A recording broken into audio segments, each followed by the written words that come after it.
Hey, hey, hey, ¿cómo están todos? Bienvenidos de regreso a Perípatos. Les habla su anfitrión desde Caracas, Sebastián Cova, el más perdido de todos. Sí, han pasado varias semanas desde el último capítulo. Ya les contaré al final de este a qué hace debido esa ausencia mía. Pero en esta oportunidad he decidido volver, bueno, primero para retomar el ejercicio del podcast, porque me gusta hacer esto, me gusta este contacto. Hay un compromiso con unos patrocinantes. Y bueno, porque quiero hablarles de la más reciente película. Y ya sé lo que están pensando algunos de ustedes seguramente. Oye, ¿cómo que vas a hablarnos de una película? Tú no habías dicho que no ibas a hacer más reseñas de películas en el podcast. Miren, es cierto. Pero bueno, pudo más la tentación, porque de verdad es una película que me entretuvo bastante y que creo que se disfruta mucho en salas de cine. Entonces quiero aportar mi grano de arena para tratar de devolver a la gente a las salas, porque es una actividad que a mí me gusta mucho. Para mí es casi una experiencia religiosa. Y bueno, me gustaría que más personas se animen y vayan y asistan, porque de verdad vale la pena recompensar esta película con esto, y vale la pena recomendárselas a ustedes, porque creo que van a pasar un rato agradable. Como ya han podido ver en el título, los que tienen la aplicación en la mano, me estoy refiriendo a Top Gun Maverick, la secuela del clásico de 1986, protagonizada tanto entonces como ahora por el sexagenario Tom Cruise. Ya tiene 60 años. Sin más preámbulos, pues paso a reseñar la película.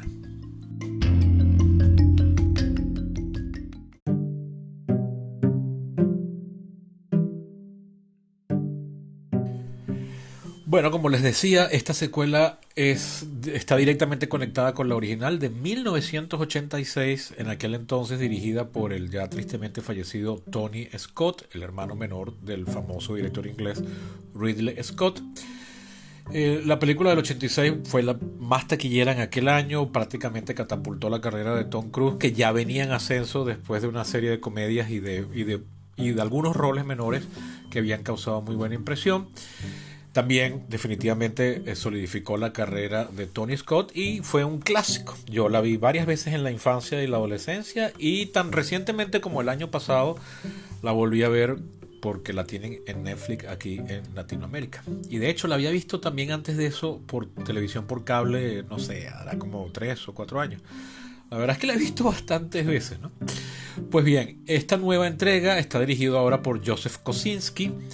Tony Scott, como les decía, murió en 2012, hace 10 años, se suicidó. Joseph Kosinski lo he visto en al menos una de las 3 películas que ha hecho. Mentira, he visto 2 de sus películas. Tron Legacy, su primer largometraje del año 2010, luego Oblivion de 2013, que la vi en el cine, y a mí en particular es una película que me encanta, fue una de las películas que más me gustó de ese año 2013. Un año buenísimo además, y un año excelente para la ciencia ficción en particular, y el cine en general. Fue una película que para mí tuvo una carga emocional fuerte, porque la vi poco tiempo después de la muerte de mi papá, entonces creo que está mezclado con eso un poco la apreciación, pero es una película que de verdad disfruto mucho. Cuando me la topo cambiando canales por televisión, siempre me la quedo viendo, porque de verdad me gusta muchísimo. Y bueno, una que se llama Only the Brave, que está basada en un caso real que no he visto, es así, no es ciencia ficción. El guión corre a cargo de varias plumas: Ehren Kruger, Eric Warren y Christopher McQuarrie. Christopher McQuarrie ya tiene un Oscar por su película de 1995, The Usual Suspects, un clásico film noir de mediados de los 90, que no sé por qué ahora mucha gente habla mal de esa película.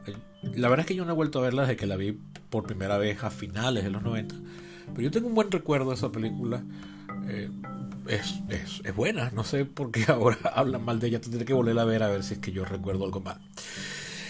Como les decía, esta secuela llega más de 30 años, 36 para ser exacto. Hubiesen sido 34, de no ser porque la pandemia retrasó su estreno. Esta película estaba planificada para el verano de 2020. Finalmente ha sido estrenada ahorita en mayo de 2022. Con lo cual se convierte supuestamente en la secuela que más ha tardado en llegar en la historia del cine, o por lo menos de las grandes producciones de Hollywood. No sé si por ahí habrá alguna secuela escondida de la que no sepamos. 36 años después, finalmente. Tuvo un presupuesto de 170 millones de dólares y para la fecha, hoy, lunes 30 de mayo de 2022, apenas una semana y pico después de su estreno, ya ha recaudado 260 millones de dólares y va encaminada a recaudar mucho más, nada más en taquilla. Ahora las películas pasan muy poco tiempo en salas, pero ya se convirtió en el estreno más exitoso comercialmente de la carrera de Tom Cruise, que está actuando desde la adolescencia.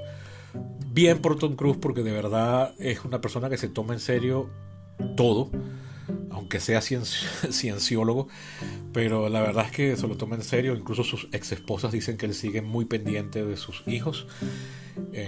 Eso por lo personal, pero ahora tiene una ética de trabajo envidiable y muy admirable. Nada más ver cómo se mantiene físicamente a los 60 años, aunque para cuando rodó esta película tenía 50 y ¿qué? 57.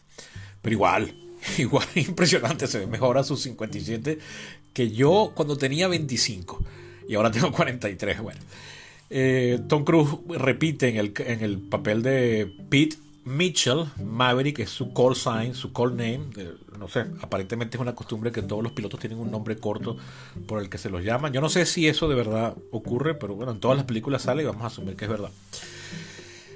Lo acompañan Miles Teller, Jennifer Connelly, Ed Harris, John Hamm y retornando también Val Kilmer en el mismo papel que interpretó hace 36 años de Tom Kazansky Iceman, que para aquel entonces era el rival en la escuela de Top Gun. En dos platos, esta película es muy entretenida, está muy bien hecha, tiene unas escenas de acción fantásticas y es, en términos generales, y en cada una de sus particulares componentes, muy superior a la original de 1986. Para mí, eso es fácil de decir. O sea, eso no convierte a esta en una obra maestra, porque para mí la original del 86 no es ninguna obra maestra. Es definitivamente un clásico, por lo menos si nos atenemos al uso vernáculo y común de lo que significa la palabra clásico. Es una película que trasciende a su época, ha sido vista por muchas generaciones, muchos recordamos, la van conociendo las nuevas generaciones. Pero a mí es una película que definitivamente de chamo nunca me enganchó. De hecho, ese mismo año, 1986, fue estrenada otra película de aviones protagonizada o coprotagonizada por Louis Gossett Jr., llamada Iron Eagle, que cuando yo era chamo me gustaba muchísimo más que Top Gun, la entendía más, me parecía más entretenida y yo jugaba con ella. Yo tenía un F-16 de juguete cuando era chamo y yo con mi amigo Bider, vecino de toda la vida, ahora en España, hace apenas un año, jugábamos los dos y repetíamos escenas de Iron Eagle. Nunca hacíamos escenas de Top Gun. De hecho, tengo que admitir que a mí la trama de Top Gun me costaba entenderla, porque viéndola ahora después de tantos años, incluso habiéndola visto recientemente, tan reciente como 2021, yo no estoy seguro de que encaje perfectamente como una película de acción. Evidentemente tiene escenas de acción, abre y cierra con unas escenas de acción militar, pero para mí es más como una especie de película de rivalidades deportivas o intraescolares, muy comunes en los años 80, por cierto. O sea, casi es una película deportiva, desde como yo la veo. No estoy queriendo cambiarle el género a la película. Si usted la ha concebido toda su vida como una película de acción militar, puede seguir concibiéndola como tal, porque de hecho no deja de ser eso. Pero la dinámica, o sea, un grueso, algo así como 70-80% de la película transcurre al interior de una academia militar con pilotos veteranos que van a hacer lo que en términos académicos llamaríamos un posgrado. Y bueno, las rivalidades, cómo compiten entre ellos, cómo se retan, cómo los penalizan los profesores. Y bueno, al final, ya cuando se han graduado, tienen una misión militar donde se ve el talento de los pilotos recién graduados. Pero es básicamente una película de rivalidades cuasi deportivas al interior de una institución educativa.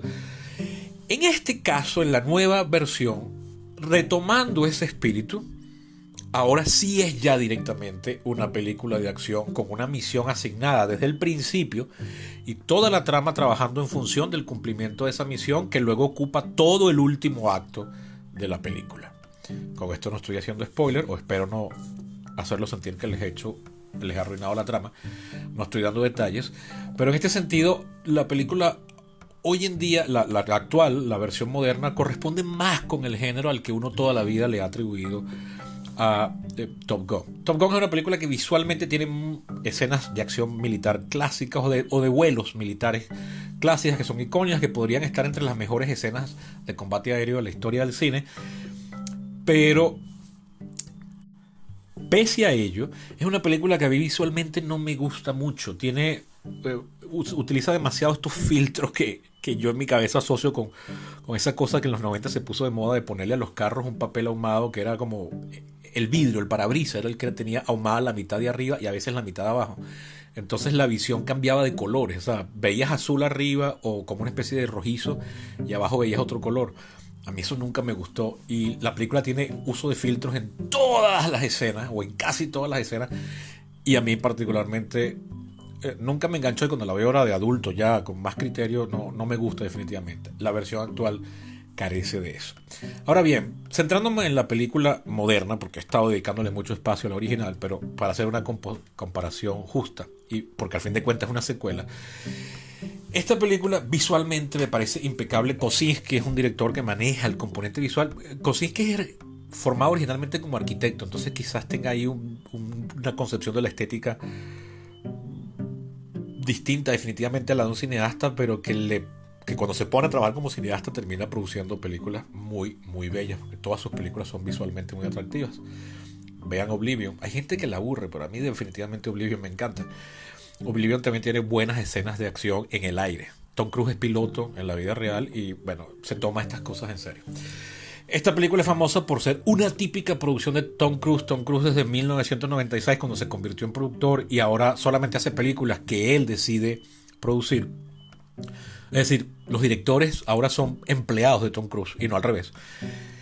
Tiene el típico régimen de entrenamiento que Tom Cruise le impone a todo el mundo, es decir, él hace sus propias acrobacias, él trata de, si hay que manejar un vehículo, manejarlo él, vuela, por supuesto, en este caso no vuela los aviones porque no son de su propiedad, son de la Fuerza Aérea de los Estados Unidos, tanto en la original como en esta, pero bueno, todas las escenas son filmadas en aviones reales, eso pasó en los dos casos, en la original no había otro remedio porque no había efectos creados por computadora. Hoy en día podrían haberlos hecho así y sin embargo descartaron esa opción.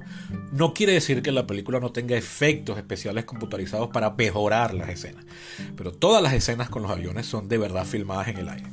Un experto en aviación militar les podría decir que las películas tienen visualmente muchos errores porque no es cierto que los aviones de combate vuelen tan cerca uno de otro o que tal maniobra X o Y en realidad es muy difícil de hacer.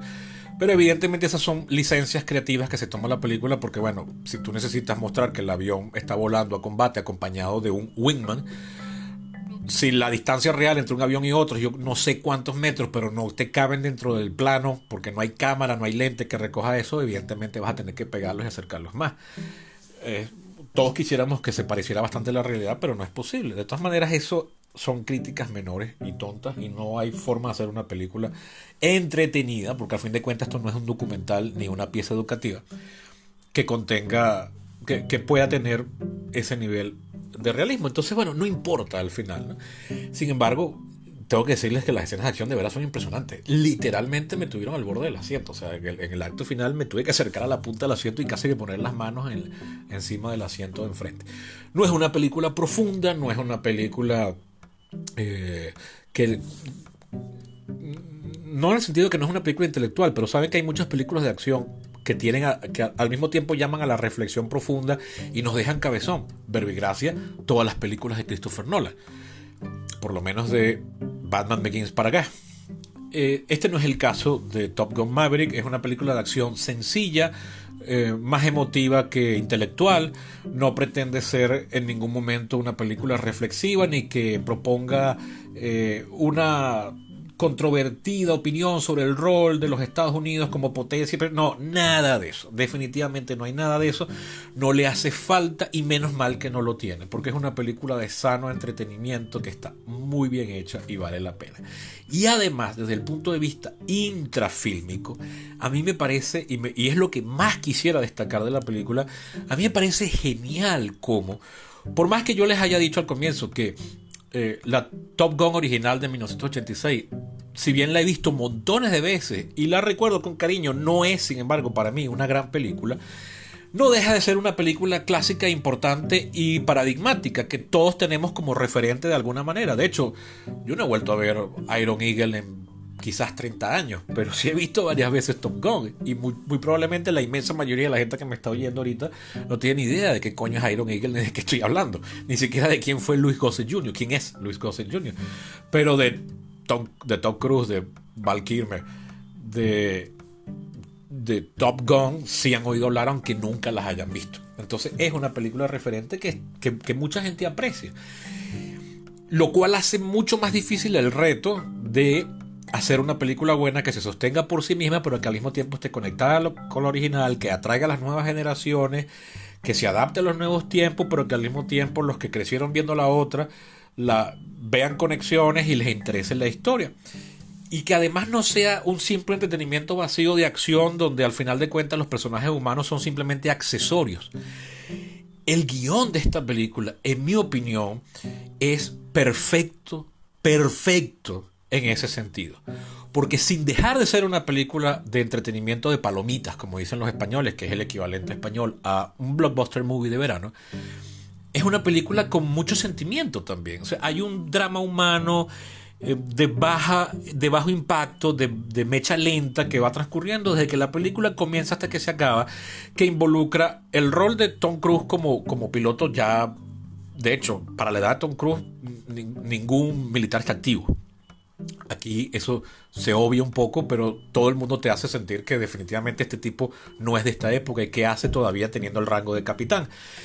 Pero al mismo tiempo están las relaciones personales de Tom Cruise, tanto como con una exnovia vieja que se encuentra ahora, que interpreta Jennifer Connelly, las actrices Kelly McGillis y Meg Ryan, que fueron los dos personajes femeninos de la original, no están presentes en esta película, ni siquiera son mencionados. Bueno, el personaje de Meg Ryan sí es, así se hace referencia a ella, pero el personaje de Kelly McGillis no.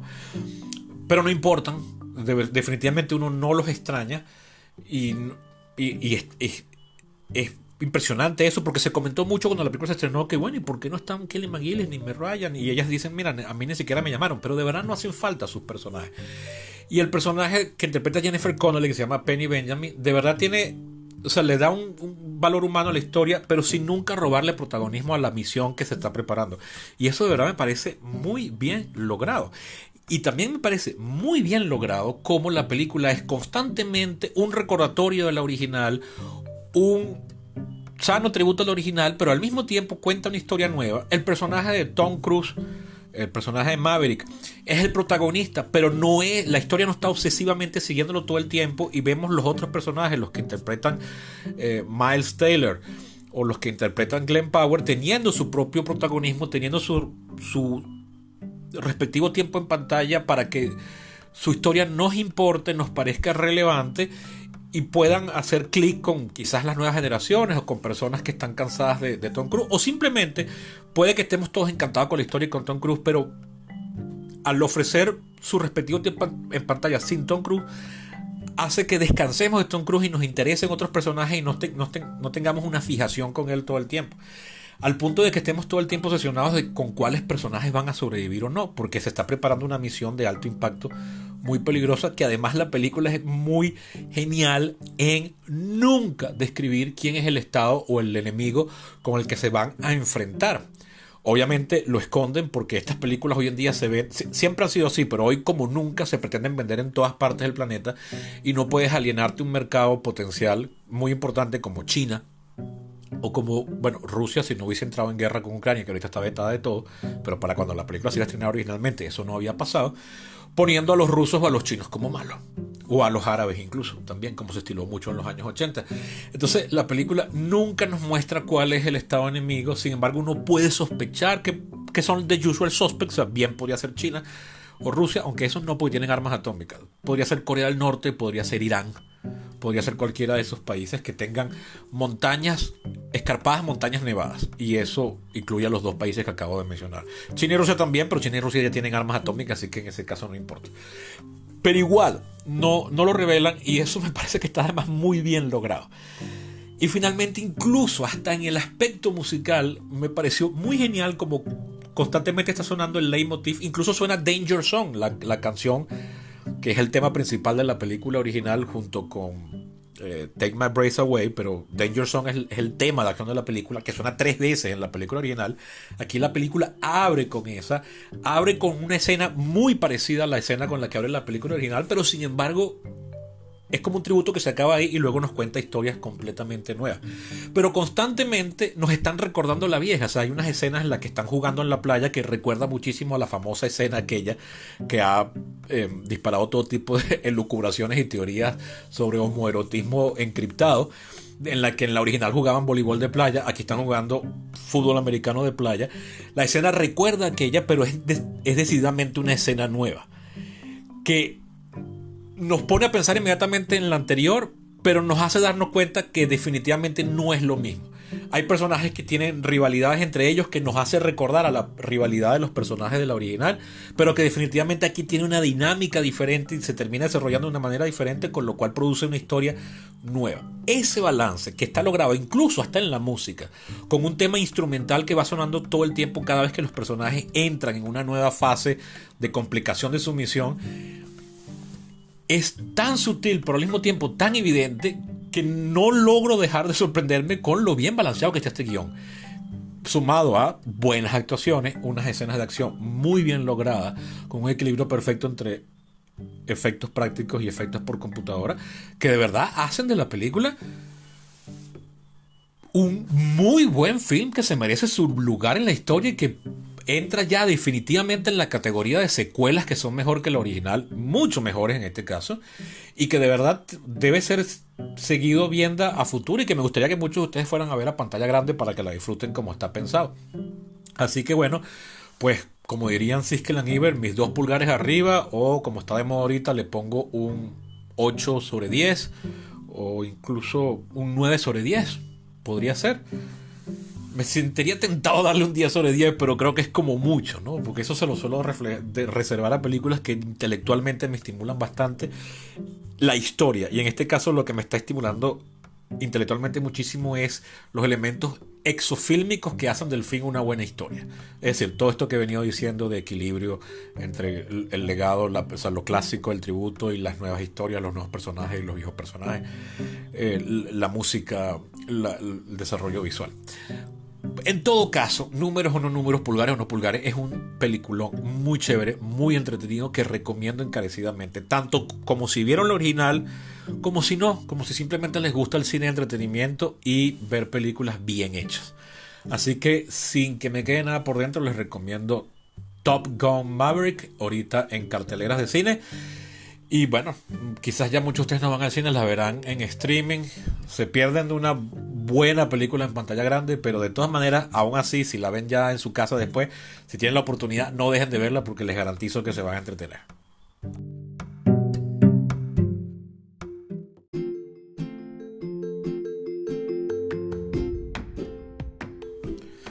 Bien, eso ha sido todo por hoy. Me extendí muchísimo para hacer un capítulo de reseña de película, pero es que habrán notado que me emociono. O sea, las inflexiones en la voz revelan verdadero entusiasmo, y es que es una película, es una agradable sorpresa. Yo ya desde los trailers de 2019 me parecía que la película iba a ser buena, y lo confirmé. Este es un caso de expectativas satisfechas, que a mí es raro porque yo soy muy sensible a elevar mis expectativas fuera de toda proporción y lógica, y después muchas veces termino decepcionado, no porque las obras, películas o series no lo valgan, sino porque yo perdí control de mis propias expectativas. Un dato que se me olvidó mencionarles en la reseña: la película es tan simpática, y Tom Cruise lo ha hecho también últimamente, que ya no hace lo que hacía antes, que es esconder su altura. Tom Cruise mide 1,70 m, que es lo que mido yo, que para estándares americanos, o sea, de los Estados Unidos y de Hollywood, es bajito, y muchos de sus compañeros en la acción son más altos que él. En el pasado lo escondían. En la película original del 86 a Tom Cruise le hacían vestir botas de vaquero fuera de cámara, e incluso en una escena a Kelly McGillis la pusieron que la ponían siempre descalza, la ponían a caminar dentro de una zanja para que se vieran de la misma altura. Hoy en día no hacen eso, y hay planos abiertos donde se ven todos parados en el piso, y se puede ver que prácticamente todo el mundo en esa base aérea es más alto que Tom Cruise, y ya Tom Cruise no tiene necesidad de estar escondiendo su altura, que al fin de cuentas no es ningún pecado ni ningún defecto. Entonces, bueno, sí, vayan a verla, de verdad. Les había prometido que les iba a comentar por qué no había aparecido más el podcast. La verdad es que se combinaron dos cosas. Justamente la semana que no publiqué por primera vez, que fue, creo que fue el 7-9 de mayo, es porque a mi mamá la devolvieron al reposo absoluto. Saben que mi mamá fue operada de la clavícula. Y bueno, eso me hace que yo paso a ser el enfermero, el todero de la casa, porque estamos mi mamá y yo solos, pues. Además no tengo carro, entonces ahorita está dañado, entonces cualquier diligencia tengo que hacerla a pie, a pie hasta el barrio, o a pie en la Trinidad, o tengo que salir a mendigar cola, etcétera. No es ninguna tragedia, ni nadie está bien. De hecho, hoy cuando estoy grabando esto, fuimos otra vez a control y mi mamá está mejor, ya no va a estar en reposo absoluto otra vez, y por eso estoy grabando el capítulo. Pero además de ese problema puntual, afortunadamente coyuntural, también coyunturalmente me quedé sin internet varios días durante la noche. Tenía internet de día, pero no de noche. Y eso me complicaba porque usualmente los capítulos los publico hacia el final del día. Y muchas veces incluso de noche. Entonces, bueno, se habían complicado todo y eso me lo hizo difícil. Además, bueno, en lo personal también estoy pasando por algunos problemas, pero nada de eso para echar a morirse. Simplemente para que sepan que, bueno, que aquí estoy bien, estamos echándole bola y aquí estamos de regreso. Ahora sí, sin más nada que agregar, recuerden que la forma de hacerme sentir comprometido y que yo siempre vuelva a este podcast es donando económicamente apenas $1 mensual. Pueden donar más, por supuesto, pero con $1 ya me ayudan a mí a crear sentido de compromiso y ayudan a sostener el podcast en el tiempo. Como pueden donar, pues visitando mi Patreon, se escribe Patreon, así como suena, patreon.com/perípatos. Tienen el enlace aquí en la caja de diálogo de este capítulo. También me pueden ayudar haciéndoselo llegar a quienes crean que le puede gustar o interesar. Sin nada más que agregar, me despido. Hasta la próxima. Chao.